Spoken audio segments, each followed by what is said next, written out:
Hello, this is your host, Austin Hopkins, and welcome to the Introvert Leader Podcast.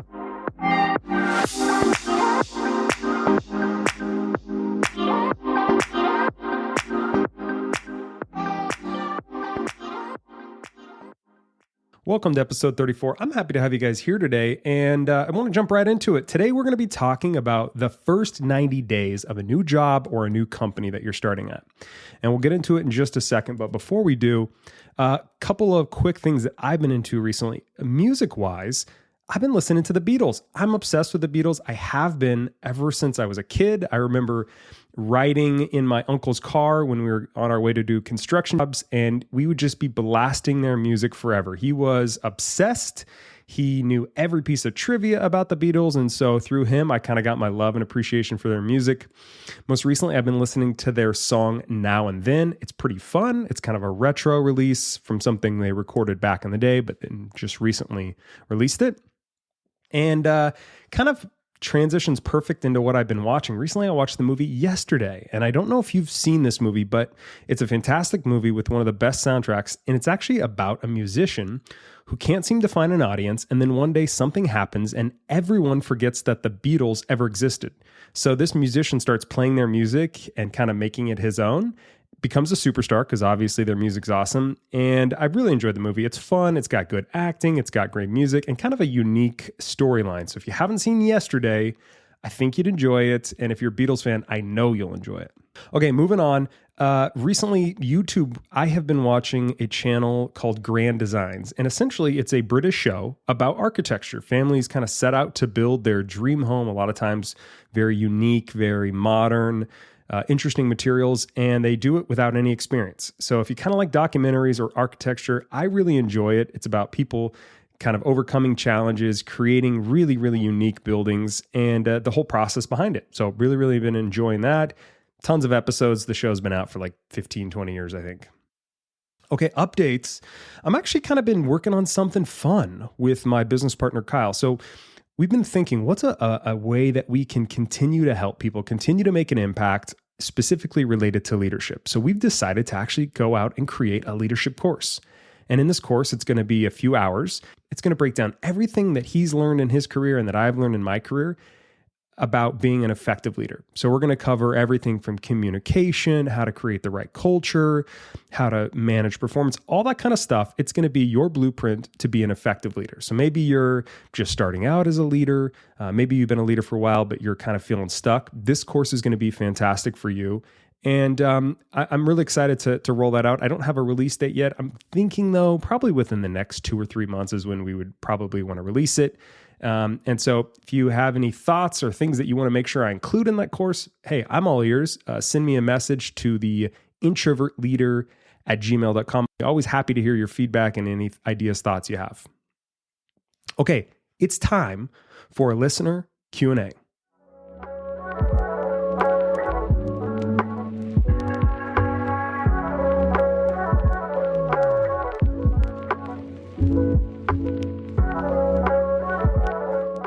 So the question today is, how can I overcome imposter syndrome and gain confidence in my abilities and accomplishments? Okay, kind of a good question, but doesn't necessarily have a simple answer. So first, I want you to remember this, that imposter syndrome is quite normal and that it's okay to have those feelings pop up from time to time. You're not alone. I've had it before. My wife has it. My friends have it. Everybody has imposter syndrome at one time or another in their career.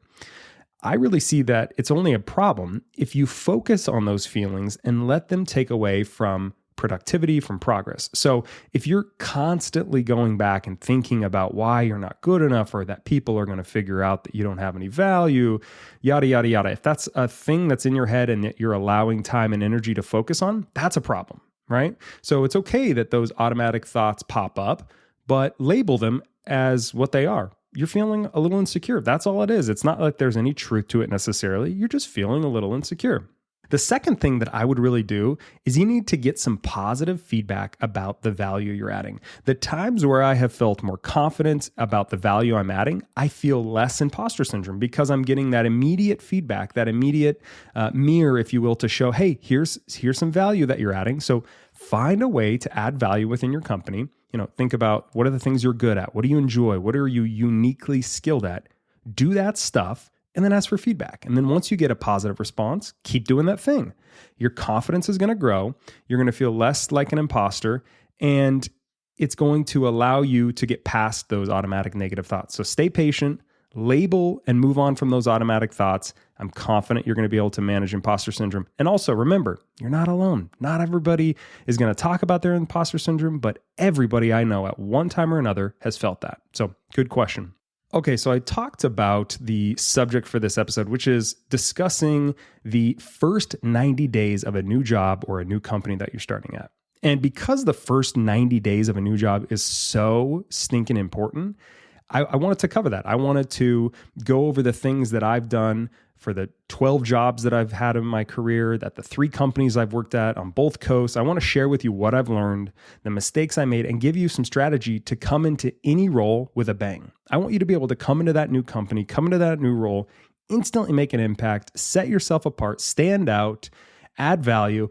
And so that's what we're going to talk about today. So we're going to talk about the first 30 days, the second month, the third month. I'm going to go over mistakes, and hopefully you're going to find some value. And hopefully if you're starting at a new company or if you know somebody is, this is going to help you out. So why do the first 90 days matter? I think for 2 really big reasons, the first 90 days are really important. Number 1, you're creating your reputation. So how you show up during your first quarter will stay with people for years later. Right. And you've heard the saying, first impressions mean everything. And I think there's some truth there, right? They're going to be evaluating your communication, how you dress, how you carry yourself, how you treat people, how you execute stuff. All of these things are going to be on display. So you're going to want to make sure that as people are watching and taking notes and kind of sizing you up, that you're presenting your best self. You're coming across the way that you want. This is a golden opportunity to create the reputation you want to be known for, right? Are you going to be known as the positive person? Are you going to be known as the master communicator, the guy who is great at giving feedback, the girls who is awesome at presentations? I don't know what it is for you, but you got to start being aware that your reputation is going to be built in the first 90 days. It just is. The second thing that I think is really important is during those first 90 days, this is where you're going to be learning about the company and what it values so you can focus your impact on what's important. So during that first 90 days, you want to show your boss, the company, that you know how to add value. And the easiest way to add value is to identify what the company needs and problems are and then work to solve them. So if you can figure this out during your first 90 days, you're going to set yourself up for success for years to come. You're not going to have to wait a year to become proficient. You're not going to have to wait 6 months to start adding value. You're going to know what's important at the company, what are the values that you need to focus on, what is the problems you need to solve, and then you're going to be able to do that work and set yourself apart. So I want to transition and talk about the first 30 days. If I had to give a theme for this one, it would all be called learning and observing. So during those first 30 days, you need to have a few goals, but none more important than learning and observing. You're going to be meeting people. You're going to be learning about the culture. You're going to be learning the rules. You're going to be learning about your role. Spend this time being a freaking sponge. Take notes, ask tons of questions, look for themes and patterns. The more you learn up front, the easier stuff will be later on. So don't just be focused on how you look and what people think of you. Focus on learning and observing. You are a sponge. So I want to talk about learning first. You're going to need to learn certain things to be successful in your role. And if you don't learn this stuff quickly, you can actually make some big mistakes. So the first thing that I would focus on is what is expected of you? What are you responsible for? What are the commitments you have to fill? Figure out this up front so you can make sure you're aligned with the company, with your boss, with the department. Figure out what is expected of you. Don't guess. Don't look at just a job description. Ask questions from your boss. Figure out exactly what is expected of you, because then you can make sure that you actually fulfill those expectations. The next thing I would really want to figure out is, what does success look like in this role? And if you can learn what success looks like for you, you can focus all of your energy on what matters most. You won't be spending time on stuff that won't help you. You'll only be spending time on stuff that's going to help you move forward, get progress, see value, etc., right? So what does success look like? Is it just performance goals that are being hit? Is it the different connections or relationships you build? Figure out what success will look like in this role.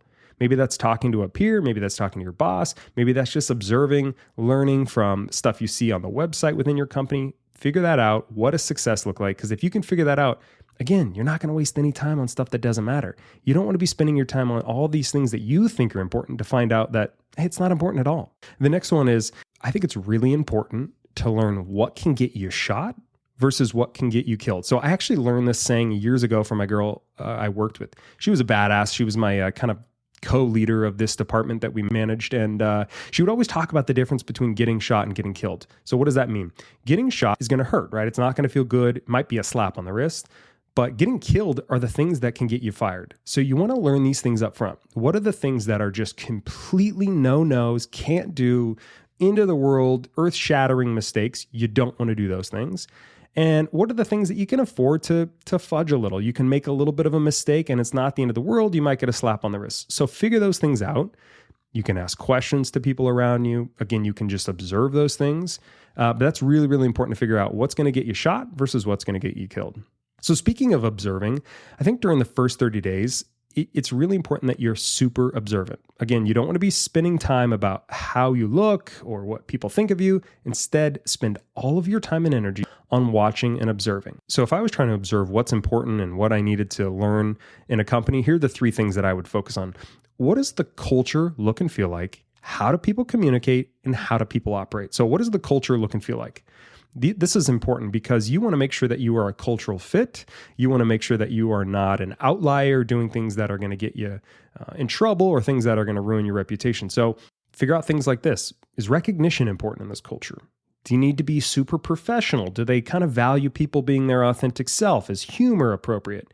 Is working lots of hours important?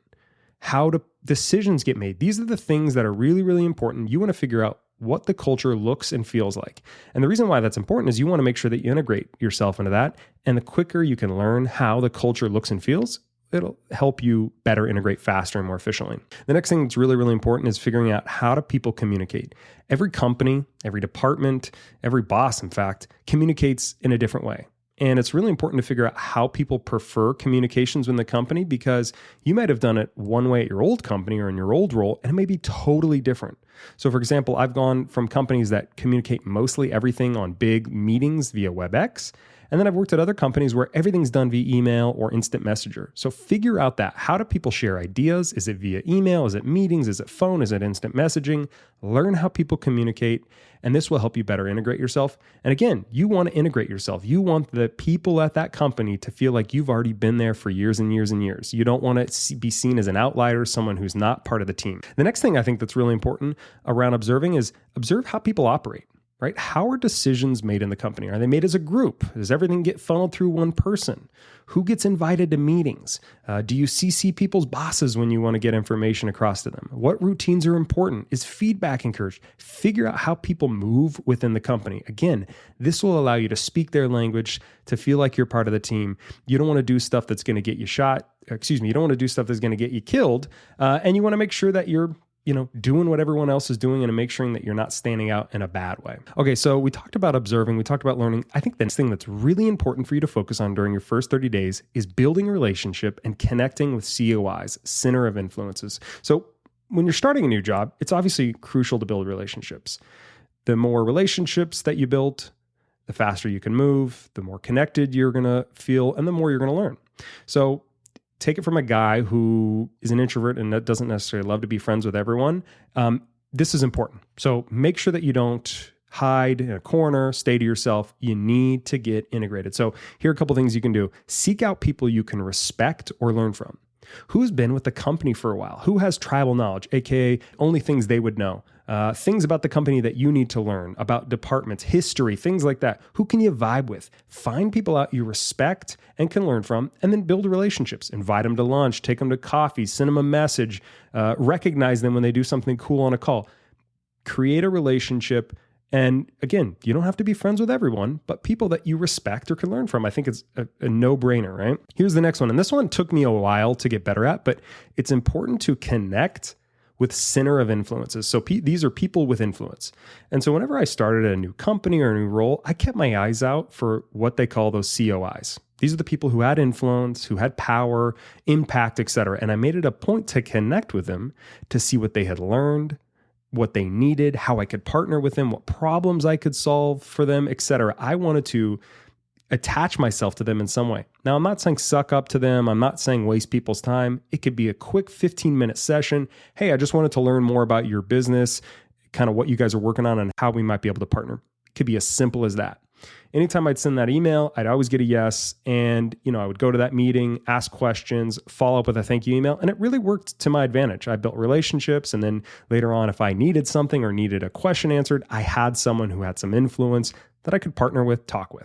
Okay, so we talked about the importance of learning as much as you can. We talked about the importance of observing as much as you can. And then we talked about building relationships and connecting with those center of influences. What I want to do now is transition into the next month of your first 90 days. So you spent your first 30 days doing what we just talked about. Now, what I want you to do is start creating a plan and executing. So some people think that you can just create the plan during the next 30 days and then, maybe you wait 2 or 3 months to start executing. No, got to start executing right within that second month. And 4 things that I want you to focus on during your second month of a new company or a new role. Number 1 is you've got to create a plan or a goal. So you spend time learning what is expected of you, what's important. Take those learnings and make a plan. What are you going to focus on? What routines will you have? What goals are you going to pursue? If you're a leader, share those goals with your team. If you're an individual contributor, share those with your manager. You want the people around you, the people you're going to interact with, to understand that you have a plan, you have a goal. And you also want to show yourself that you can be intentional, right? You want to show that you're the kind of person that can be methodic, think through things, and put a plan into action. So the next one is, and you've heard me talk about this during other episodes, is volunteering to take on additional stuff.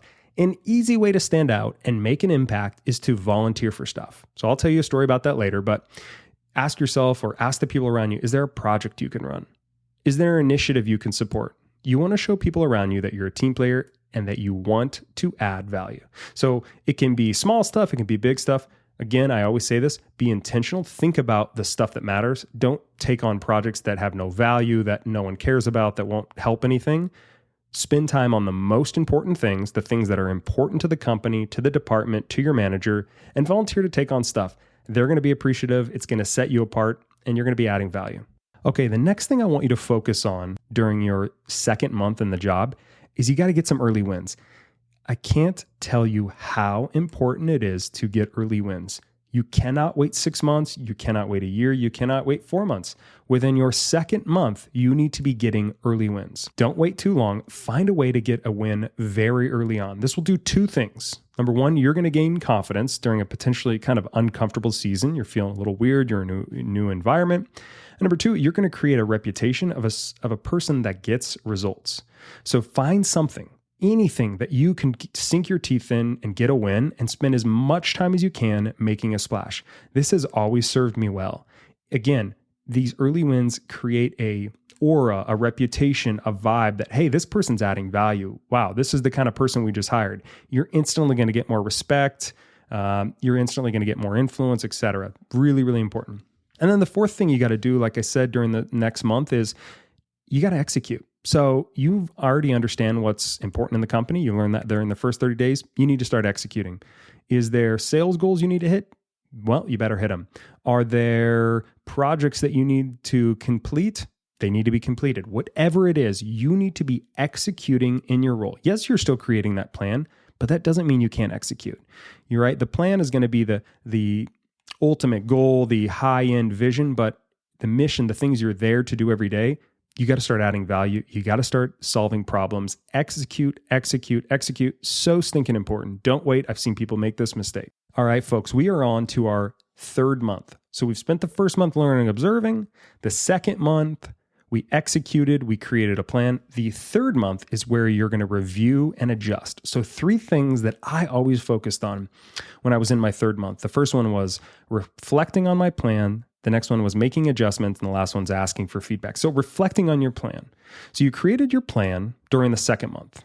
Now is the time to see if your plan's working. Are you getting results? Are you meeting expectations? Are you spending your time and energy on what matters?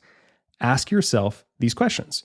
Review your performance and your plan to see if it's working. If it's not, make adjustments. And that's the next point. Plans are great, but many times they need to be adjusted. Sometimes we don't know what we don't know, so we come up with a plan and then we learn information. Don't be afraid to make adjustments. This isn't weakness. This is a self-awareness thing. So figure out what's not working. What can I put more focus towards? What do I need to spend less time on? What do I need to spend more time on? I'm sure you guys have heard of the principle that a lot of times like 20% of the stuff we work on, ends up being the most important stuff. And the 80% of the time, the other stuff we're working on is low value. So spend the time making adjustments, reviewing, reflecting the plan. And that leads perfectly into the last one, which is ask for some feedback. Don't be an island. Don't be up by yourself in a castle. During the last part of your first quarter, it's important to get some feedback. Find some trusted sources. Maybe that's your boss.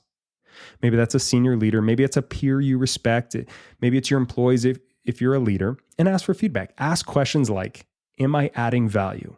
Am I meeting your expectations? How am I integrating? What can I be doing better? Is there anything that I might be missing? Is there anything that's getting in our way? Ask those questions, ask for feedback. You're going to find out if you're on track, if you're doing the right stuff.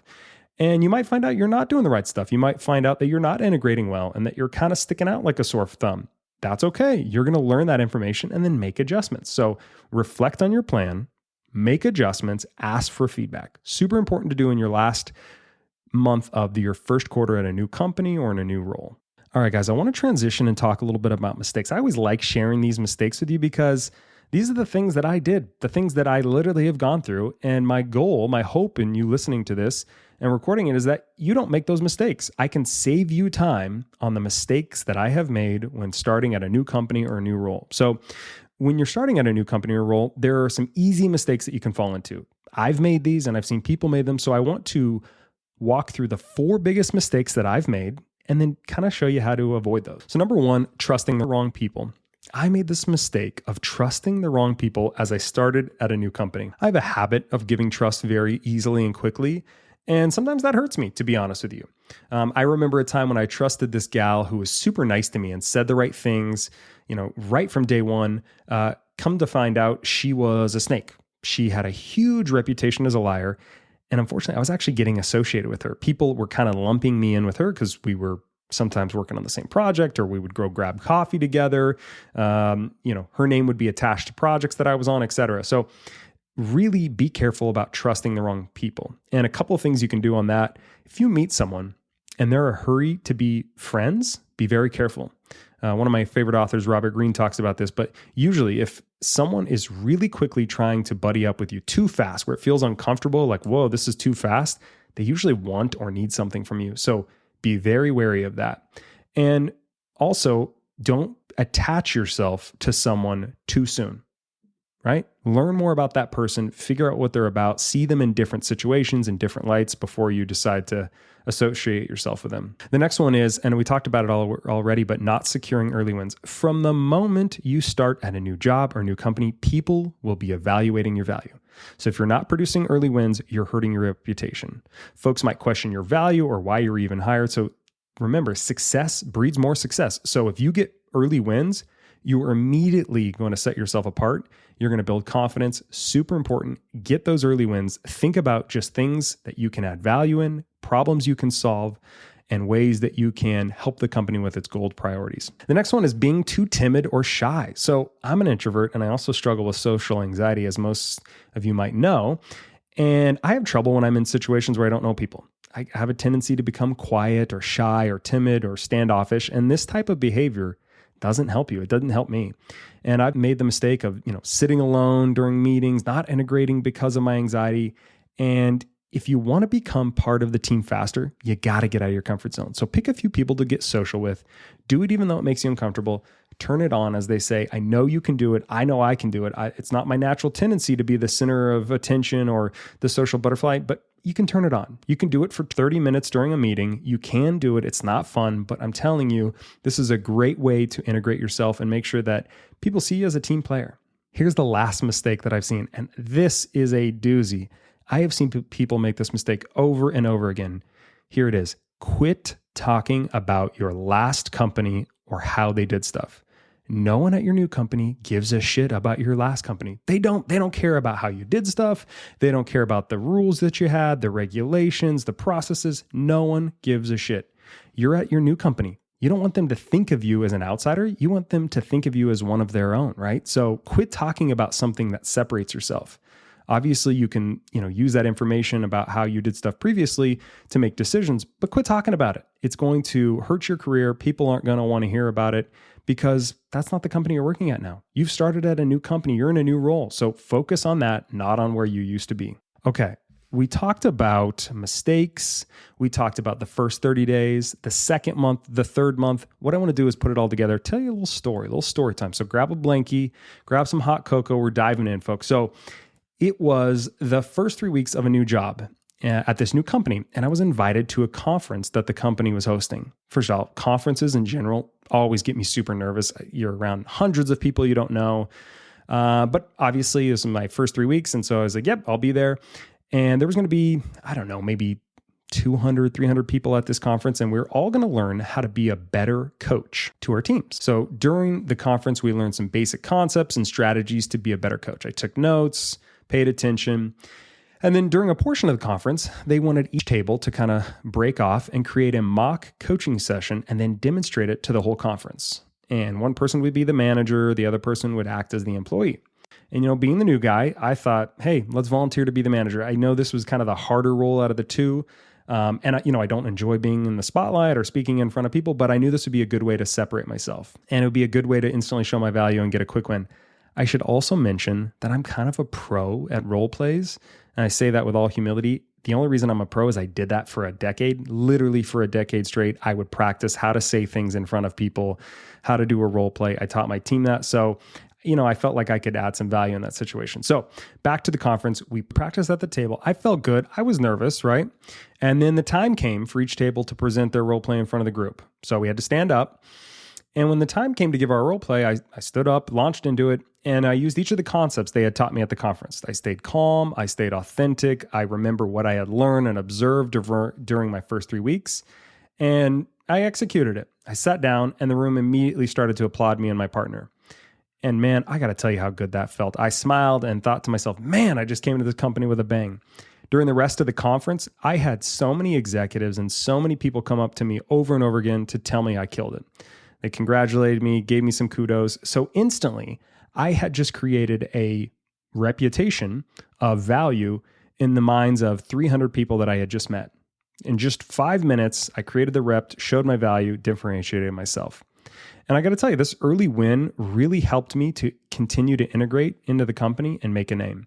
People referenced that for the next couple of years. That stayed with me forever. And I share this story with you to help you understand how easy it can be to come in with a bang during your first 90 days. You have to find a way to add value to make sure that people understand who you are, what you're about. But if you focus on those things, you can absolutely come in with a bang during your first 90 days. So before we wrap up, I want to give you a challenge. This week, I want you to do one of these 3 things. Number 1, you can read the book, The First 90 Days. This has been a huge inspiration to me, helped me so much prepare for this episode. And just anytime I know someone's starting at a new company or a new role, I recommend that. The First 90 Days. The next one is, if you know someone who is thinking about starting at a new company or is about to, share this episode with them. It's going to add some value to them, hopefully help them out. And then lastly, if you have some time, what I'd love for you to do is think back to a time when you started in a new role, a new company, a new job, and think to yourself, how did I show up? What did my first 90 days look like? Take some notes. Give yourself some feedback if things didn't go well, and then use that for the next time that you're starting at a new job or a new company. So I hope you found some value in today's episode about learning how to start at a new role or a new company. Again, I want to say thank you so much for listening. Make it a great day.